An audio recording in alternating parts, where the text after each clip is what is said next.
It's on here now. The goalkeeper's beaten, and South Africa have done Shagger Sport 2010. ሰላም ጤና ይስጥልን እንደምናላችሁ የተከበራችሁና የተወደዳችሁ የሸገር ስፖርት ዊዝ አበበ ግደይ የዩቲዩብ ቻናል ቤተሰቦቻችን በያላችሁበት እጅግ አስደሳች ጊዜን እያሳለፋችሁ እንደሆነ ተስፋ እናደርጋለን። መልካሙን ሁሉም ለናንተ እንመኛለን። ታዲያ ይህንን ሸገር ስፖርት ዊዝ አበበ ግደይ የሚለውን የዩቲዩብ ቻናላችንን ሰብስክራይብ አድርጉት፣ የደውል ምልክቱን ተጫኑትና አዳዲስ ፕሮግራሞችን ስንለቅ መልእክት ይድረሳችሁ። ላይክ በማድረግ እንዲሁም ደግሞ ሊንኩን ለሌሎች በማጋራት በተከታዮች ቁጥር እንድንበዛ የምንሰራቸው ፕሮግራሞችም ብዙ ሰዎች ጋር እንዲደርስ የምታደርጉትን ጥረት አጠናክራችሁ ቀጥሉ እንላለን። እስካሁን ላደረጋችሁልን ድጋፍ፣ እገዛ እና እኛን ለማንቃት ለሄዳችሁት ርቀት በሙሉ ምስጋናችን ትልቅ ነው። በጣም እጅግ በጣም አድርገን እናመሰግናለን። ለመድፈኞቹ የድል ቀን ታሪክ የተሰራበት፣ ታሪክ የተቀየረበት፣ ለሻምፒዮኖቹ ቆመንና ጨብጭብ የተባለበት፣ ይገባቸዋል የሚል ምስክርነት ከተፎካካሪዎች ጭምር የተሰጠበት፣ የሀገር መሪዎች የእንኳን ደስ አላችሁ መልእክት ያስተላለፉበት፣ የለንደን ከንቲባም በ22 ዓመታት ውስጥ ብለው ደስታቸውን የገለጹበት፣ ሌሎች ስፖርተኞች እግር ኳሱ ጋር ያልሆኑ ግን በሌሎች ስፖርቶች ላይ ያሉትም ጭምር የአርሰናልን ዋንጫ ማሸነፍ ተከትሎ ስሜታቸውን በሶሻል ሚዲያ ላይ ሲያጋሩ ያየንበት ዛሬ የድል ቀን ነው። ብዙ ስሜቶች ተጎድተዋል በእነዚህ 22 ዓመታት ውስጥ። አርሰናልን ብለው የተሾፈባቸው፣ አርሰናልን ብለው የበሸቁ፣ ስሜታቸው የተጎዱ፣ ተስፋ የቆረጡ፣ ቢቀርብኝንስ ለራሳቸው የመከሩ ብዙዎች አሉ። 22 ዓመት ብዙ ነው። የቢቢሲ የላይቭ የቴክስት ኮሜንትሪ ላይ አንድ ሰው የጻፈውን ሐሳብ ማለዳ ስንናገረው ነበረ። በእነዚህ አርሰናል ዋንጫ ለማሸነፍ በተቸገረባቸው 22 ዓመታት ውስጥ አገባዋል፣ ወለድኩ፣ ልጄ ጎረመሰ፣ ከሚስቴ ተፋታው፣ አርሰናል ዋንጫ በላ። እነዚህ ሁሉ ረጅም ሂደት የሚፈልጉ ናቸው አይደል? መጋባት፣ መውለድ፣ የተወለደው አድጎ ጎረምሳ መባል፣ ከዛ የልጁ እናት ጋር መስማማት፣ ማቃትና መለያየት፣ እነዚህ ሁሉ ሂደቶች ካለፉ በኋላ በሕይወቴ ትልቁ እንደዛ አሁን ተደሰትኩ ይላል የአርሰናል ደጋፊ። የአዲስ አበባ ጎዳናዎች በተለይ ቦሌ፣ ቤተል ምናምን በሶሻል ሚዲያ ያየናቸው፣ ከአዲስ አበባ ውጭም ደግሞ ይሄ ከሐዋሳ ነው፣ ይሄ ከአምቦ ነው የሚሉ ደስታን የሚገልጹ ሰዎች ከጎረቤት አፍሪካ ሀገራት ልዩ ነበር ምሽቱ። ምን ሆኜ ነበር የሚል ብዙ ሰው ሊገኝ ይችላል በኋላ ሲረጋጋ። ደስታው ከልክ በላይ ከፍ ያለ ስለነበረ ይህን የታመቀ ስሜት ስለሆነ ሁሉም የለቀቀው የአርሰናል ተጫዋቾች በልምምድ ስፍራ ላይ ባለ አንድ ማዕከል ውስጥ ሆኖ ነው ጨዋታውን ያዩ የነበረው የሲቲንና የበርንመዝ። የአርሰናል ደጋፊዎች በኤሚሬትስ አካባቢ በሚገኙ ፐቦች ውስጥ ሆነው ነበረ ጨዋታዎቹን ያዩ የነበረው። ከዛ ዳኛው የበርንመዝና የማንቸስተር ሲቲ ጨዋታ አለቀ ብለው ፊሽካ ሲነፉ ሁሉም ከያለበት እየተሯሯጠ እንገናኝ የተባባለ ያህል በዛው በስቴዲየሙ ዙሪያ በሚገኝ አደባባይ ተገናኝ። ማንም ማንንም አልጠራ። እግር ኳስ፣ የአርሰናል ፍቅር፣ የእግር ኳስ መውደድ፣ የድል ረሃብ፣ የድል ጥማት እና ባለፉት 22 ዓመታት የሆነው የተባለው በተደጋጋሚ ሲነገር የነበረው የአትችሉም ስሜት እየሆነ እየመጣ መሆኑን እያወቅሽው ጭምር የተለየ ስሜት ውስጥ ይገጣል። ለእኛ ከተጻፉልን ኮሜንቶች መካከል አንዱ እኔ የማንቸስተር ሲቲ ደጋፊ ነኝ፣ የእኔ ማልቀስ ምን ይሉታል ይላል። የሌሎችን ደጋፊዎች ስሜት እያየኩ የኔ አሁን የማንቸስተር ሲቲ ሆነሽ ዋንጫውን አተሽ ትበሽቂ ይሆናል እንጂ ይሄ እንዴት ስሜት ሊጋባ ይችላል? ይሄ ኢትዮጵያ ውስጥ አይደለም፣ ኢትዮጵያ ውስጥ ብቻ አይደለም፣ ይሄ ለንደን ብቻ አይደለም፣ ይሄ በኤዥያም በሌሎች የአፍሪካ ሀገራትም ነው። ከዚህ በፊት እንዳልነው ከምንም ነገር በላይ እግር ኳስ ነው የዓለም ቋንቋ፣ ሳትነጋገር የሚያግባባ የሆነ የአርሰናል ነው የምትሆን ነገር ብቻ ይዘሽ አንጠልጥለሽ ለራስሽ ደህንነት እንኳን መስጋት አቁመሽ ከሆኑ ተመሳሳይ የአርሰናል ደጋፊዎች ጋር አንድ ላይ ይሄንን ታሪካዊ አጋጣሚ ይሄንን ታሪክ የተቀየረበትን ምሽት አብሬ ላሳልፍ ብለሽ እየሮጥሽ የምትወጭበት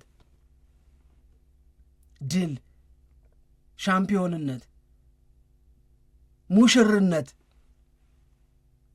የአርሰናል ስሙ የተቀየረበት ዕለት እንዴት ሊናፈቅ እንደሚችል አስቢው። የእውነት ለመናገር ያየሁባችሁ ስሜት በሙሉ በምን ምክንያት እንዴት እንደተከማቸ በምን ምክንያት እንዴት እንደተፈጠረ ስለማውቅ ስለምረዳ ይገባኛል ምን እንዲህ እንዳረጋችሁ። ደግሞ ደስታችሁ ይጋባል፣ የምር ደስ ትላላችሁ። እናም እንኳን ደስ አላችሁ፣ እንኳን ደስ ያላችሁ። አሁን መጠሪያው ሻምፒዮኖቹ ሆኗል።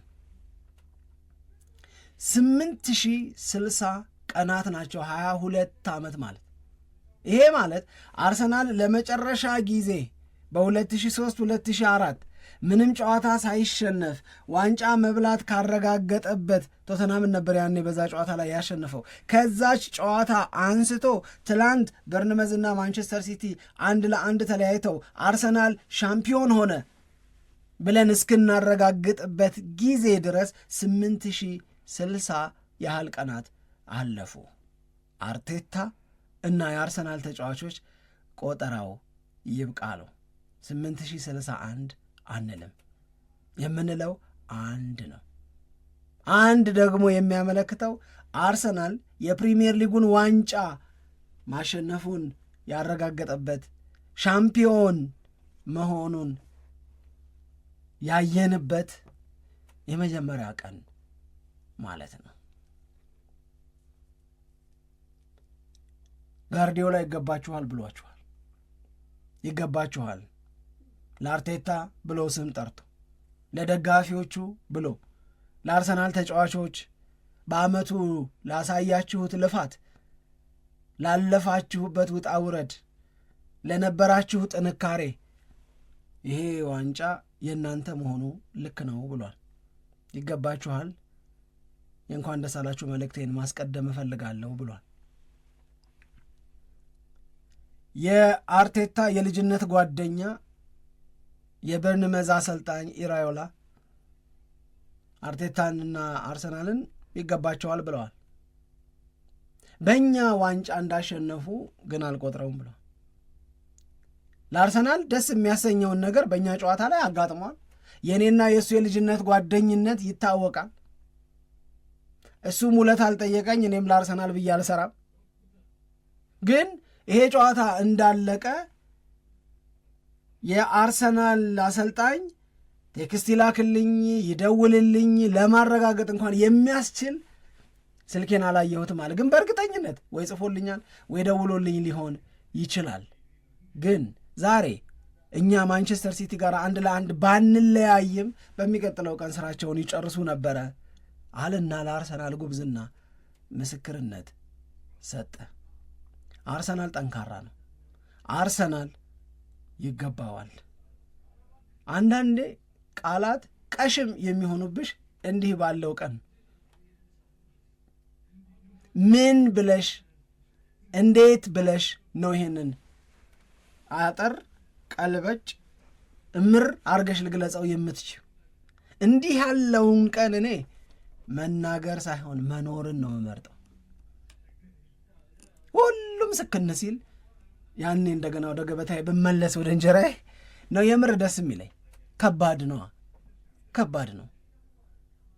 95ኛው ደቂቃ አካባቢ ኤርሊንግ ብራውት ሃላንድ ጎሉን አግብቶ የአርሰናል ተጫዋቾች በልምምድ ስፍራው በሚገኝ ማዕከል ውስጥ ተሰብስበው ኳሱን እያዩ ዳኛው ጨዋታው አለቀ አልል ብለዋቸው ሲጨነቁ የነበረውን ስሜት አይተሸዋል። ለምንድነው ዳኛው ፊሽካው ማይነፋው በሚል ስሜት እነ ካላፊዮሪ ሲያጉረጠርጡ እነ ማርቲኔሊ ቅሬታቸውን እጅ በማወራጨት ምናምን ሲገልጹ እያየው ነበረ። በኋላ የተለቀቀው ቪዲዮ ላይ ጭንቀት ነው፣ ጉጉት ነው፣ ናፍቆት ነው። ይሄንን አሁን ባልኩት መንገድ ብቻ ከምገልጸው እዩት ብትዩ ነው የሚሻለው። ከዛ ሁሉም ራሱ ይዳክር እዛው ለመግለጽ ለማስረዳት እንዴት እንዳረገኝ ባያችሁ እያለ የሆኑ ሰዎች የሆኑ ትልልቅ ነገሮች ላይ ወጥተዋል። ፎቅ ላይ ይወጣል፣ የኤሌክትሪክ ምሰሶ ላይ ይወጣል፣ ዛፍ ላይ ይወጣል፣ የሰው ያለው ፎቅ ላይ ምናምን ይወጣል። ሰሜን ለንደን ላይ ሲዘመር የነበረው ዜማ ሰምተሹ ከሆነ ግጥሙን የሚለው ምን እንደሆነ ታውቃለች? አወቃችሁን ወይ እኛ ከሆነን መልሰን ሻምፒዮን የሆን ነው መድፈኞቹ እያሉ ነበር የሚያዜሙ የነበሩት 22 ዓመት የጠበቁ የአርሰናል ደጋፊዎች። ኢያን ራይት ከመደበኛው ህዝብ ጋር ተቀላቅሎ በሰሜን ለንደን የአርሰናልን ማሊያ ለብሶ በብዙ የስሜት መብሸቅ ውስጥ ሲያልፍ የምናውቀው የአርሰናል ቲቪ ላይ የሚሰራው ጥቁሩ ኮሜንታተሩ የደጋፊዎቹን ስሜት የሚያንጸባርቀው ሁሌ እሱ ፊት ላይ ያንን ፈገግታ እሱ ፊት ላይ ያንን ደስታ ማየት ምን ያህል ጊዜ በወረደ ቶን አርሰናል ዋንጫ ሲነጠቅ ሲያወራ እንደነበረ ላስታወሰ ዛሬን ትናንትን በተለየ መንገድ ደስታ ልግለጽ ቢል ታከብሪለታለሽ እንጂ አትታዘቢም። ሲያምርባቸው ትያለሽ እንጂ ምን እንዲያረጋቸዋል አቲ ከባድ ጊዜን አሳልፈዋል። ሁሉም ማለት በምትሽው ደረጃ የእንግሊዝ ሚዲያዎች the waiting is over ነው እያሉ የጻፉት። ብዙ ጠብቀዋላ። 22 ዓመት ነበራ የጠበቁት። አሁን እሱ አበቃ፣ አሁን እሱ አለቀ፣ አሁን እሱ የለም፣ ተሳካ፣ ተደረገ፣ ተፈጸመ። አርሰናል የ2025-26 የውድድር ዓመት የእንግሊዝ ፕሪሚየር ሊግ ሻምፒዮን ሆነ። የሰዎች የምጋራው ጥያቄ ተጫዋቾቹን ሳየናቸው ማጋሌሽ የት አለ፣ ኢዜ የት አለ፣ ሳሊባስ እያልን ሳካ ምናምን እያልን በዛ ውስጥ ፈልገን ፊልሞቹን ደጋግመን በማየት እያየን ነበር ደስታቸው እንዴት ይገልጹ እንደነበረ።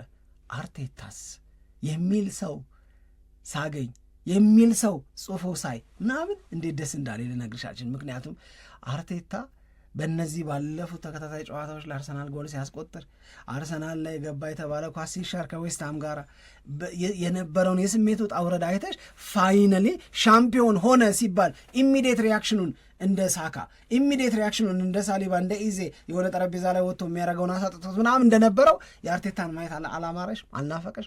ባየሁት አላልሽ? እኔ እንደዛ ተሰምቶ የሁሉም ሰው ስሜት ይመስለኛል። የእሱ እዛ መገኘትም ደግሞ ይጠበቃል። አንድ ላይ ከተጫዋቾቹ ጋር ጨዋታውን የሚያይ ነበር የመሰለን፣ ግን አልታየም። እሱ እስካሁንም ድረስ አርቴታን በተመለከተ ቪዲዮዎች እንደዚህ ምናምን አላየሁም፣ አልወጣም። ግን የአርሰናል ተጫዋቾች በመልበሻ ቤት የነበራቸው የደስታ አገላለጽ ስሜት፣ እንደገና ደጋፊው በተለያዩ አካባቢዎች ላይ የነበረው የደስታ ስሜት ግን በጣም ብዙ ነገር እንድታስብ የሚያስገድድ ይመስለኛል። እኔ አሁን የደስታ ስሜቱን ብቻ አይደለም የማየው፣ እግር ኳስ እንዴት በቃ ሰዎች ቢወዱት ነው ይህንን ያክል የሚያስተሳስረው የሚለውን ነገር ነው በጣም ሳስብ ያደርኩት። እውነትሽን እኮ ነው። እዚህም እዛም አንድ አይነት ነገር አለ ወይ? አሁን ሌላ ነገር እንደዚህ የዓለምን ሕዝብ በያለበት ሆኖ ለሚደግፈው ነገር እንደዚህ በአንድ ላይ የሚያቆም ምን አለ? በጣም ነው የገረመኝ። ያው ብዙ የምታደንቃቸው ያሎሬቱ ወይና እንግዲህ እውነቴን ነው። ብዙ የምታደንቃቸው ኬንያ፣ ናይጄሪያ፣ ምናምን ኢትዮጵያ፣ ለንደን አንድ አይነት ነው በጣም። ብዙ የምታደንቃቸው የምትወዳቸው ነገሮች ሊኖሩ ይችላሉ። ያው ማድነቅህን መውደድህን በቃ በተለያየ አጋጣሚ ትገልጻለህ እንጂ እንደዚህ የራስ አድርግ። አሁን ሰዎች በጣም የሚፈነቅል የራስ ደስታ ሲኖራቸው ነው በአደባባይ ላይ ወጥተው ያን ነገር ሰለብሬት የሚያደርጉት እና እዚህም እዛም እንዳልከው በጣም በቃ እኔ ማስበው በቃ ይሄ ደጋፊ ባይኖር አሁን እግር ኳስ እንደዚህ የሚያስተሳስር ባይሆን ያቺን የተጫዋቾቹን እዛ ያዩበት ልምምድ ቦታ ላይ አንድ አዳራሽ ውስጥ የተፈጠረውን ስሜት ብቻ አይተን ነበር እኮ የሚያበቃው። ግን ድጋፉ ስላለ የኔነት ስሜቱ ስላለ አርሰናል የኔ ነው በቃ አንድ እግር ኳስ ክለብ የምደግፈው የኔ ነው አታች ስለተሳሰረ በጣም ጠንካራ ስለሆነ ቦንዱ በቃ በጣም የሚገርም ስሜት እንድናይ ሆነ እና በጣም ይገርመኛል። አሁን ብዙ ጊዜ በዚህ አይነት ስሜት ውስጥ ተጫዋቾች ሲያልፉ እናያለን። አሁን እንባም ቢሆን የደስታም የያዘንም ቢሆን የደስታም ጭፈራም ቢሆን በቃ በዚህ መንገድ ግን መታየቱ በጣም ለእግር ኳስ የተለየ ስሜት እንዲሰማን ያደርጋል እና በጣም ነው በቃ ስለ እግር ኳስ ነው ሳስብ የነበረው። አዎ አርሰናል በጣም ብዙ ጠብቋል። እነዚህ የጠበቃቸው አመታት ደግሞ ፔንፉል ናቸው። በተለይ አርቴታ ከመጣ በኋላ ያለፉት 3 ተከታታይ የውድድር አመታት ሁለተኛ ሆኖ የጨረሰበት ነው። በተለይ መጨረሻ ደረጃ ላይ የደረስክ በቃ ያንን ነገር መነጠቅ ማለት ምን ያክል እንደሚያሳምም ደጋፊዎች በየጊዜው በቃ የሚደርስባቸው እንግዲህ ብሽሽቅ ደግሞ እግር ኳስ ውስጥ ትልቅ ቦታ ስላለው ያ ነገር ለጊዜው እንኳን ስቃው የሚያልፉት ቢሆን ግን በውስጥ ቅሬታ እንደሚያሳድር ምናምን የምንረዳው ነገር አለ። በጣም ያለፈው ነገር የአርሰናል ያለፉት ዋንጫ ያላነሳባቸው አመታት ፔንፉል ናቸው የሚባለው ከዚህ አንጻር ነው እና ትላንትናም አንድ ከነበሩት ነገሮች መካከል ካስታወስክ ብዙ ጊዜ አርሰናል ላይ ከሚቀለዱት ቀልዶች ልጅ አባቱን የሚጠይቅበት አባቴ ዋንጫ ምንድን ነው ብሎ የሚጠይቅበትና እኔ እኮ ዋንጫ አላቅም ምክንያቱም የአርሰናል ደጋፊ ነኝ ብሎ እኛም ሀገር ብዙ ማሾፊያ ነገሮች አሉ። አሁን ትላንትና እሱም ነገር ተገልብጦ በቃ ከ22 አመት በኋላ የተገኘ ድል ዋንጫ ማለት ይሄ ነው እናውቃለን የሚለው ነገር በጣም በተለያዩ የዓለማችን ቦታዎች ላይ ሰዎች ሀሳባቸውን ሲገልጹበት የነበረ ነው እና እኛም ሀገር ቪዲዮዎች አይቻለው ሰዎችም ስሜታቸውን ሲገልጹ አንዳንድ ቦታዎች ላይ እንደውም የሰማሁት ነገር ስራ ወደ መስሪያ ቤት ጠዋት ሲገባ ያርሰናል ደጋፊዎች ብዙዎቹ ማሊያ ለብሰው እንደሄዱ እዛ ተገናኝተው ሰለብሬት እንዳደረጉ እዚህም እንደዛው ነው። እንዲህ አይነት ስሜቶች አሉና በጣም ደስ የሚል ስሜት ነው። ከዛ በላይ እንድታስብ የሚያደርግ እግር ኳስ ከጨዋታ በላይ መሆኑን እንድታስብ የሚያደርግ አንድ አጋጣሚ ነው ብዬ ነው የምረዳው። ያው ለአርሰናል ደጋፊዎች በድጋሚ እንኳን ደስ አላችሁ ማለት ደግሞ እንፈልጋለን። በድጋሚ እንኳን ደስ አላችሁ፣ ደስታችሁን አጣጥሙት። ይህ የአርሰናል ጊዜ ነው። አርሰናል በእውነት ለመናገር ቀደም ሲል ሳምሪ ለመጥቀስ እንደሞከረችው ባለፉት 3 የውድድር ዓመታት አንዴ በሊቨርፑል 2 ጊዜ በማንቸስተር ሲቲ ተበልጦ ዋንጫውን መጨረሻ ላይ ሲያጣ ሰው ባያበሽቅሽም ውስጥሽን የሀዘን ስሜት መጎብኘቱ አይቀርም።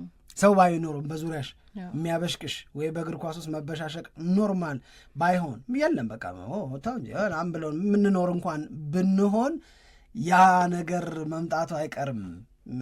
ያ የስሜት ጉዳይ ነው ብዬ ነው ማስበው እና እነዚህ 3 የውድድር ዓመታት ለአርሰናል ለእኔ ደግሞ በተለየ ሁኔታ ለአርቴታ ቀላል አልነበሩ።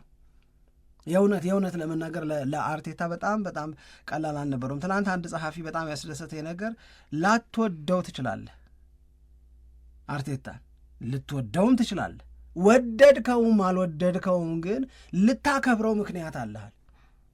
እውነቱን ነው። ይሄ ሰውዬ ፕሮሰስ ላይ ነኝ፣ ፕሮሰሴን እመኑታል። አንድ ፖል ሮቢንሰን የሚባል የቀድሞ ግብ ጠባቂ እንደተናገረው ለአንድ ጎበዝ አሰልጣኝ አንድ ክለብ ሊሰጠው የሚችለው ውድ ስጦታ ጊዜ ነው፣ ትዕግስት ማድረግ ነው።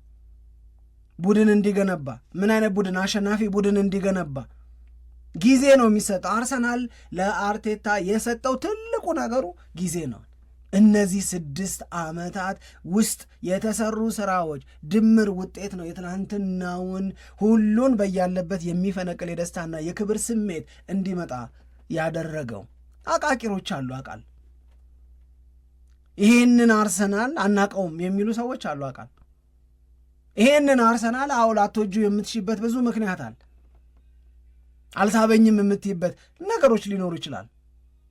ግን ማን የት ቦታ ሆኖ መቼ ነው የደነገገው? እንደዚህ ነው የሚቻለው እንደዚህ ነው የማይቻለው ብሎ ያለ ነገር የለም። 2022-23 ላይ ሁለተኛ ሲወጣ ደስታ ነበረ። 2023-24 ላይ ለሁለተኛ ጊዜ ሁለተኛ ሲወጣ ደስታ ነበረ። ምክንያቱም ወደ ሻምፒዮንነት እየተጠጋን ነው፣ ወደ ሻምፒዮንነት እየተቃረብን ነው በሚል ስሜት ማለት ነው። ለሶስተኛ ጊዜ በሊቨርፑል ደግሞ ተበልጦ ዋንጫ ሲያጣና ሁለተኛ ሲወጣ የዛን ሰዓት ላይ ዋንጫውን አምጣ ተጀመረ። ዊኒንግ ቲም ነው የምንፈልገው። አሁን ለአርሰናል ነው የምታስረጁ እንዴት ማራኪ ኳስ እንዴት መጫወት እንደሚቻል። አብዛኛው የአርሰናል ነኝ የሚል ሰው በሙሉ የአርሰናል ለምን ሆንክ ብትይው እኮ ኳሳቸው በጣም ደስ ስለሚለው እኮ ነው። ፓሲንግ ፉትቦል ስለሚጫወቱ፣ ፖሴሽን ቤዝድ እግር ኳስ ስለሚጫወቱ፣ ፍሌር ስላለው እኮ ነው ኳሳቸው። ኦኬ፣ በዚህ መንገድ ከኔ የሚሻል ከኔም ብዙ የቆየ ከኔ በላይ በዚህ መንገድ የለፋ ሰው አለ ለጋርዲዮላ። ሶ ዊኒንግ ቲም ከሆነ የሚፈለገው ሌላ መንገድ መኖር አለበት፣ ሁለተኛ መንገድ መኖር አለበት አለ እንጂ ለአርሰናል እኮ አታስረጅ። ምጥ አታስተምርም ልጅ ለእናቷ እንደተባለው ማለት ነው። የቬንገርን አርሰናል ለምንድን ነው የምትወደው ቢባል ፓሲንግ አሁን የምንላቸው ጋርዲዮላ ላይ የምናያቸውን ብዙዎቹን ነገሮች አርሰናል ባርሴሎና ላይ ባርሴሎናን የሲቲ የጋርዲዮላን እንደገና ደግሞ አርሰናልን በእንደዚህ አይነት አጨዋታ እንደ የምናነሳቸው የነበረው ሶ ዛት ወይ አይሄድም አለ በቃ አመነ ሰውየው። ስለዚህ ምን አይነት መንገድ ተከተለ? ሃይሊ ዲፌንሲቭ ሶሊዲቲ ያለው ቡድን፣ ሴት ፒሶች ላይ አይምሬ የሆነ ቡድን፣ የሚያገኛቸውን ጥቂት እድሎች ለድል ማብቃት የሚችል ጠንካራ ቡድን ገንብቶ ይዞ መጣ፣ ዋንጫ በላ። አልሳበኝም ልትይ ትችላለች፣ አለማክበር ግን አትችል። አሸንፏል። አንደኛ ነው በነጥብ እሱ ላይ ማንም የሚደርስ የለም። የእንግሊዝ ፕሪሚየር ሊግ የቁንጅና ውድድርም ደግሞ አይደለም።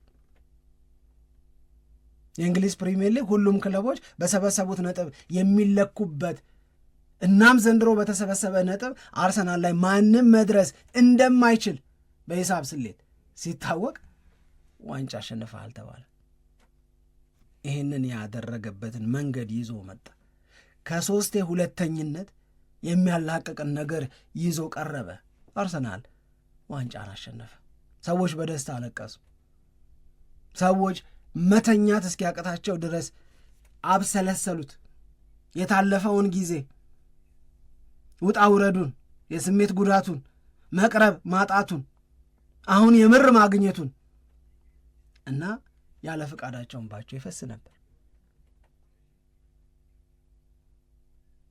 ይህንን ሰውዬ አለማክበር አትችልም።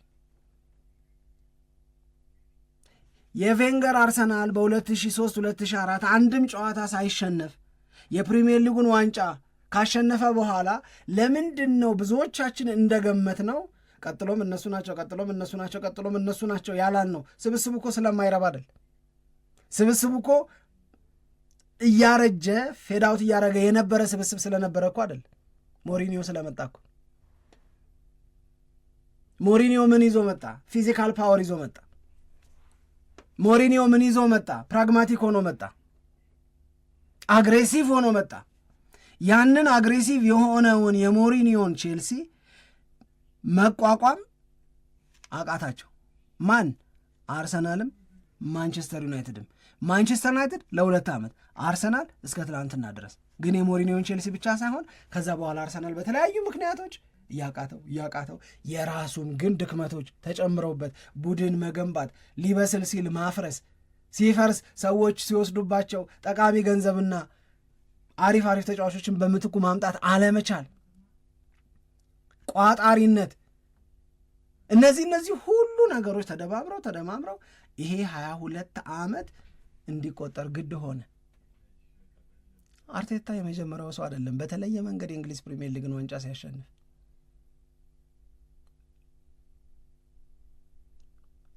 ባርኔጣ ነው የሚነሳው ለአርቴታ።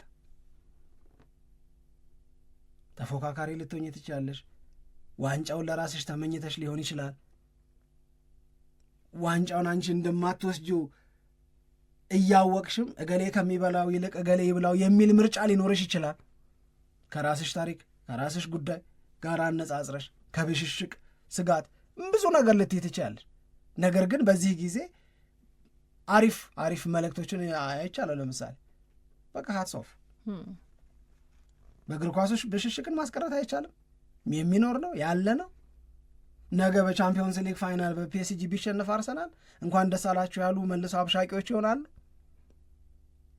ደስተኛ ሆነው ያየናቸው ደግሞ መልሰው በሻቂ ሊሆን ይችላሉ። እግር ኳስ እንዲህ ያፈራረቀ ስሜት ስለሚሰጥሽ ነው ደንበኛው ሆነሽ የምትቀጥዪው።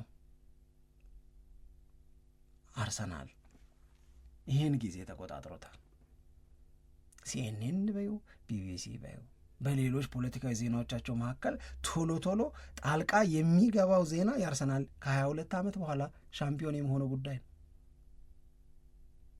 ትልቁ ጉዳይ የአርሰናል ዋንጫ ማሸነፍ ነው እና የአርሰናል አመራሮች፣ የአርሰናል ባለቤቶች፣ በመላው ዓለም ደጋፊው እንዲህ በደስታ ስክር ሲል አይመለከታቸውም ሊባሉ ብዙ ምክንያት ያለባቸው የሌላ ሀገር ከተሞች ቀውጢ ሲሆን በደስታ ሲነዱ ምን ይሰማቸው ይሆን?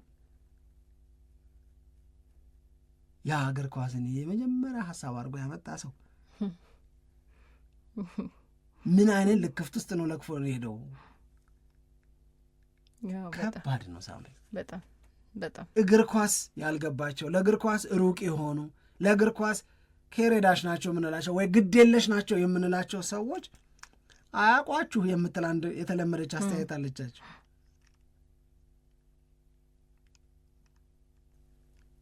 ብራድ ፒትን እኮ እየተነቀሱ እንዲህ አይነት አስተያየት የሚሰጡት የሰዎች የፍላጎት በጣም ፋሽን የተለያየ ነው። እሺ እግር ኳስን በመውደድ ስህተት የለም። ብዙ የሚሳቡ ሰዎችም ይኖራሉ። አሁን በዚህ በተፈጠረው ነገር ደግሞ እግር ኳስ ብዙም ግድም ባይላቸው ግን የሚሳቡ ሰዎች ይኖራሉ። አንድ ሁለተኛ ሳይከታተሉ የቀሩ ግን በዘንድሮ የውድድር ዓመት አርሰናል እንደዚህ ሆነ፣ ማንቸስተር ሲቲ እንደዚህ ምናምን ሲባል በየአጋጣሚው የሚሰሙም ሰዎች ይጠይቃሉ።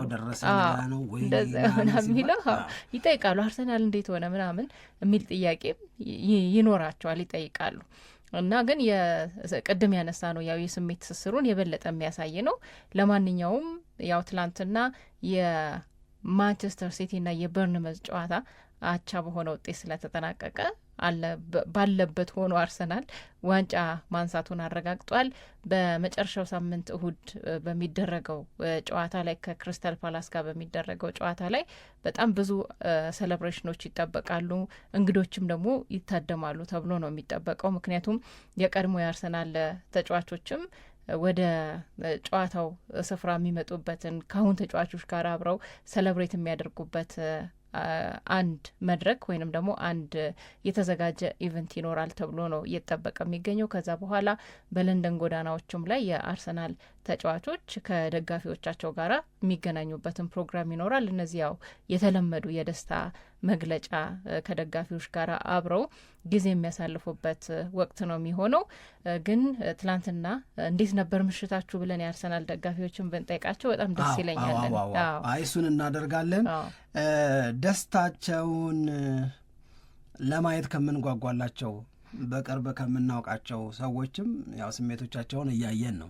ለምሳሌ በፌስቡክ ገጻቸው፣ በሶሻል ሚዲያ ፕላትፎርሞቻቸው ላይ የጻፏቸውን ያሻገሯቸውን መልእክቶች ምናምን እያየን ነው። ደግሞ በእናንተው ሬዲዮ ሸገር ኤፍኤም 102.1 የሸገር ስፖርት ፕሮግራም ላይ በቀጥታ ገብታችሁ በድምፅ እኔን ብታዩኝ እያላችሁ ደግሞ ደስታችሁን መግለጽ ትችላላችሁ። ከሀገር ቤትም ከውጭም ሀገር ከእኛ ጋር አሪፍ ቆይታን ማድረግ ትችላላችሁ።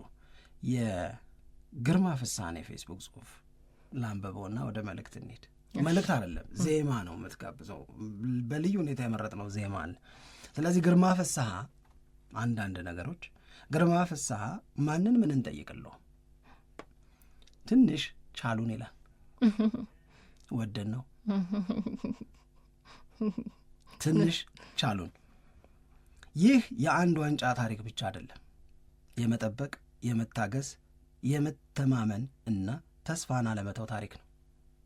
በደስታ ጊዜም በከባድ ጊዜም በድልም በሽንፈትም ዘንድሮስ ይሆናል እያልን ዓመታትን አሳልፈናል በመጠበቅ።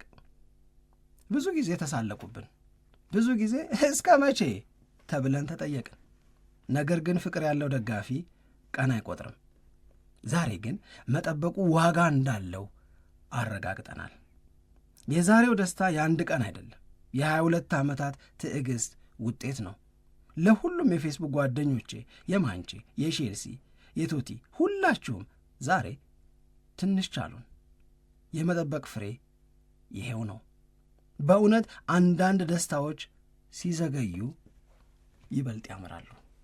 እንዳሁኑ እንደ አርሰናል ደጋፊ ከ22 ዓመታት መጠበቅ በኋላ እንደመጣው የትላንት ድል ትንሽ ቻሉን። ግርማ ፍስሐ It's on here now. The goalkeeper's beaten, and South Africa have done my